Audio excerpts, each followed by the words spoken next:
আল্লাহু আকবার ওয়া লিল্লাহিল হামদ। আল্লাহু আকবার, আল্লাহু আকবার, আল্লাহু আকবার। লা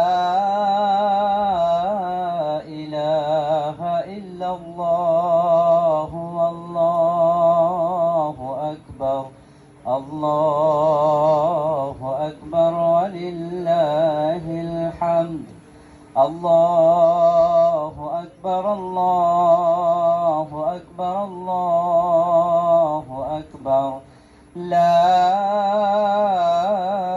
ইলাহা ইল্লাল্লাহু, আল্লাহু আকবার, আল্লাহু আকবার ওয়া লিল্লাহিল হামদ। আল্লাহু আকবার কাবীরা والحمد لله كثيرا وسبحان الله بكرة وأصيلا। সবাই একটু সামনের দিকে এগিয়ে আসেন, সবাই কাতারগুলো পূরণ করেন, পরবর্তী ভাইয়েরা যেন এসে সুন্দরভাবে বসতে পারে ইনশাআল্লাহ। নাহমাদুহু ওয়া নুসাল্লি আলা রাসূলিহিল কারীম। أما بعد فأعوذ بالله من الشيطان الرجيم. بسم الله الرحمن الرحيم. وقال إني ذاهب إلى ربي سيهدين. رب هب لي من الصالحين. فبشرناه بغلام حليم. فلما بلغ معه السعي قال يا بني إني أرى في المنام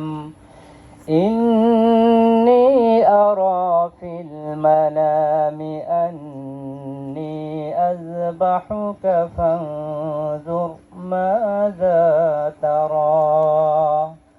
قال يا أبت افعل ما تؤمر ستجدني إن شاء الله من الصابرين. الحمد لله. সম্মানিত হাজিরিন, আমরা মালয়েশিয়ার একটি প্রত্যন্ত অঞ্চলে, আমি বলবো যে আমরা এক টুকরো বাংলাদেশ, আমরা কিছু ভাইয়েরা একত্রিত হয়ে আজকে ঈদের নামাজের প্রেক্ষাপটে উদ্দেশ্যে আমরা একসাথে কিন্তু একত্রিত হয়েছি, তাই না? আলহামদুলিল্লাহ। সবাই আমরা শুকরিয়া আদায় করে আল্লাহ রাব্বুল আলামিনের দরবারে যে এই বিদেশের মাটিতে বসেও আমরা বাংলাদেশি ভাইয়েরা একসাথে বসে ঈদের নামাজটা জামাতে আদায় করার আল্লাহ রাব্বুল আলামিন একটা সুন্দর সুযোগ তৈরি করে দিয়েছেন।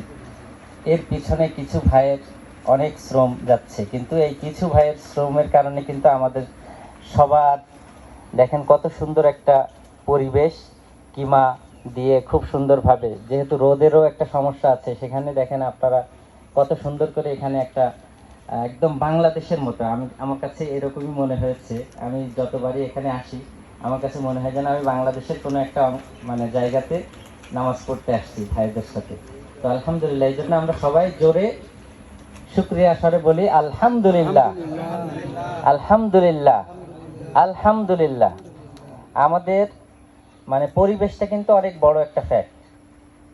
দেখেন মালয়েশিয়াতেই এমন অনেক চাইনিজ কোম্পানি আছে যেখানে কিন্তু চাইনিজরা বাংলাদেশিদেরকে নামাজ পড়তে দিতে চায় না, এরকম আছে না?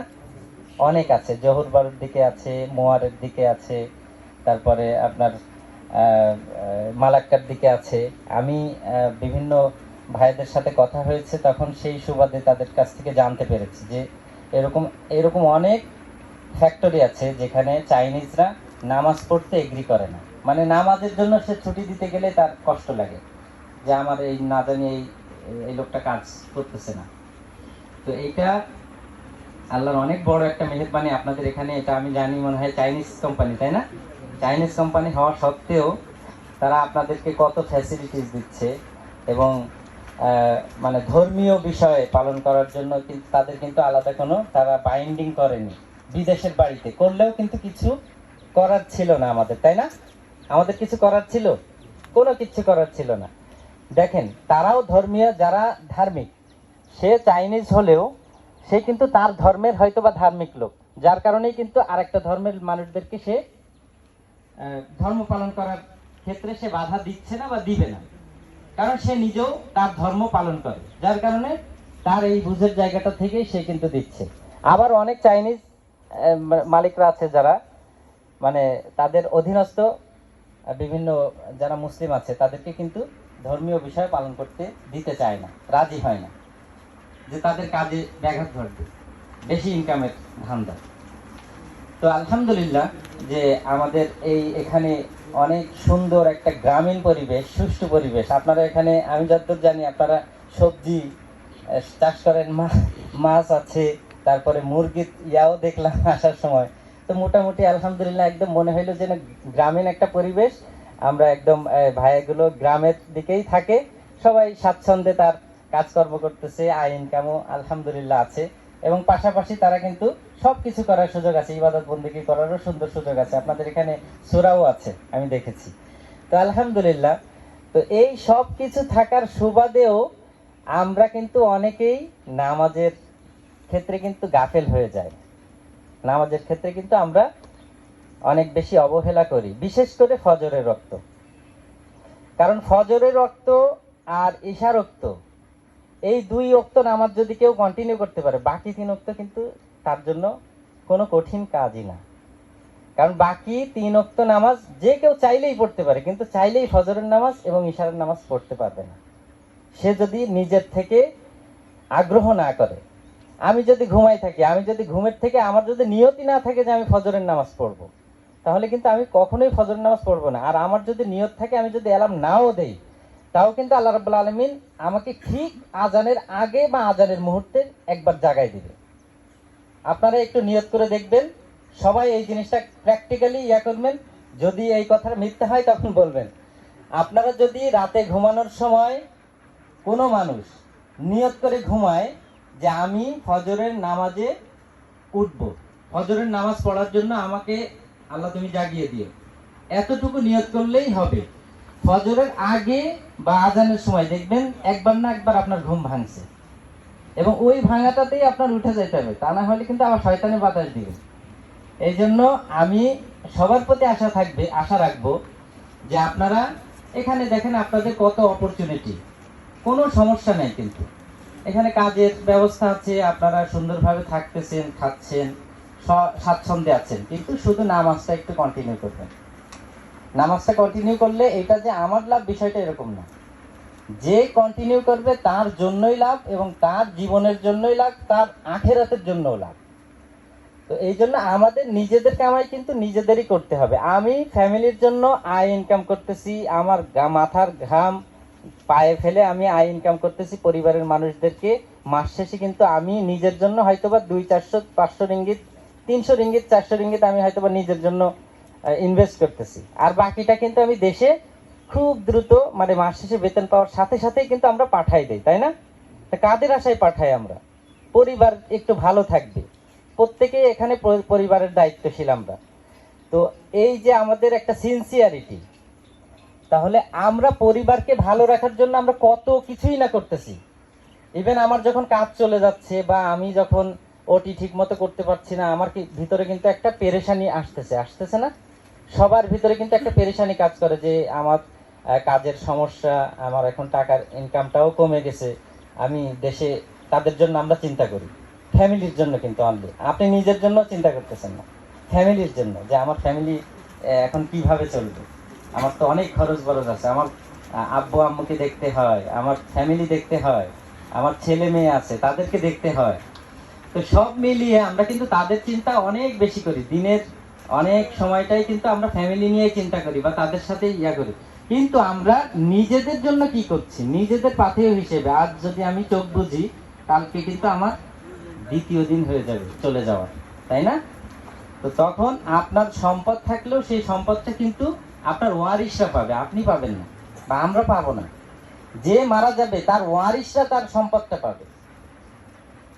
তাহলে একবার চিন্তা করে দেখেন প্রিয় ভাইরা, আমরা আমাদের নিজেদের কামাই কি করতেছি?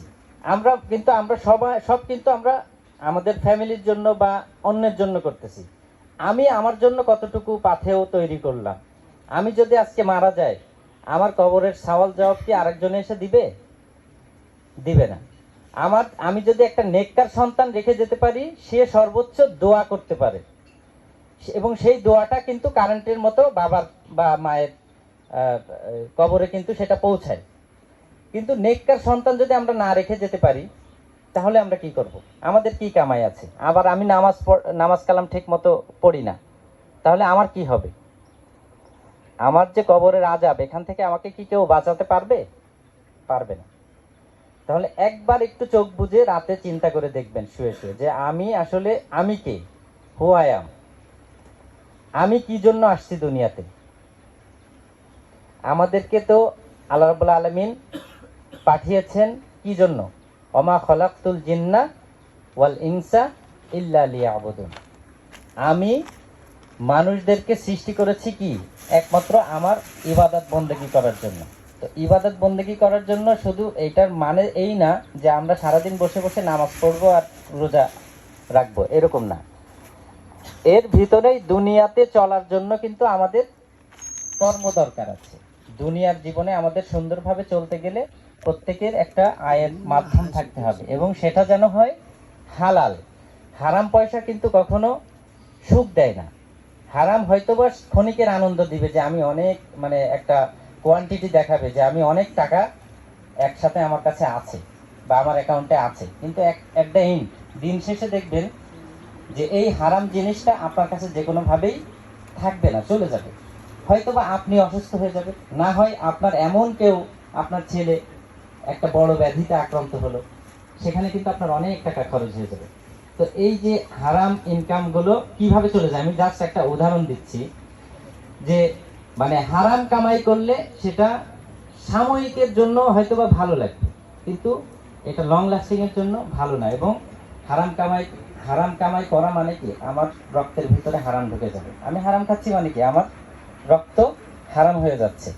আবার আমি যখন এই হারাম ইনকাম করে আমার ছেলে মেয়েদেরকে বা আমার স্ত্রীদেরকে, আমার বাবা মাদেরকে খাওয়াচ্ছি, তাদের ভিতরেও কিন্তু হারাম রক্ত প্রবাহিত হচ্ছে না? তাহলে আমাদের থেকে যে বংশধররা আসবে, বা তাদের থেকে আমি যাদেরকে হারাম খাওয়াচ্ছি বা আমি নিজেও খাচ্ছি, তাদের থেকে যে বংশধররা আসবে, তার আস্তে আস্তে তাদের রক্তটাও হারাম হয়ে যাবে না? হারামে পরিপূর্ণ হবে কিনা আমি বোঝাতে পেরেছি কিনা আপনাদেরকে? তো এই জন্য বলছি যে হারাম ইনকাম করা বা হারাম খাওয়ার অনেক কুফল, এটাতে কোনো শান্তি নাই। এবং দেখবেন যে সব সময় পারিবারিক কলহ বিবাদ যে কোনো সময় লেগেই থাকবে। তো এই জন্য আমরা অল্প ইনকাম করব, কিন্তু সেটাকে ইনশিওর করা যে আমরা হারাম ইনকাম করতেছি না, আমরা হালাল ইনকাম খাওয়ার চেষ্টা করব। ঠিক আছে তো? সবাই আমরা চেষ্টা করব, কারণ হালালের ভিতরে বরকত আছে। আপনি অল্প ইনকাম করেন, দেখবেন যে আপনার মানসিক একটা প্রশান্তি আছে, আপনার ফ্যামিলির দিক থেকেও আপনি প্রশান্তিতে থাকবেন। কিন্তু পরবর্তীতে দেখবেন যে হারাম ইনকাম করলে সেই হারামে কিন্তু আপনাকে আস্তে আস্তে আস্তে আস্তে আপনার হয় ফ্যামিলিগত সমস্যা থাকবে, না হয় একটা না একটা সমস্যা আপনার লেগেই থাকবে। তো আমরা কি এইটা চাই, নাকি আমরা শান্তিতে থাকতে চাই, মানসিক টেনশন ফ্রি থাকতে চাই? তাহলে হালাল খাইলে এটা মানসিক টেনশনের জন্য ফ্রি থাকার জন্য যথেষ্ট। আমি মনে করি অল্পতেই তুষ্ট থাকা, এটা কিন্তু সবসময় আল্লাহ রাব্বুল আলামিন এটাতে কল্যাণ রেখেছেন।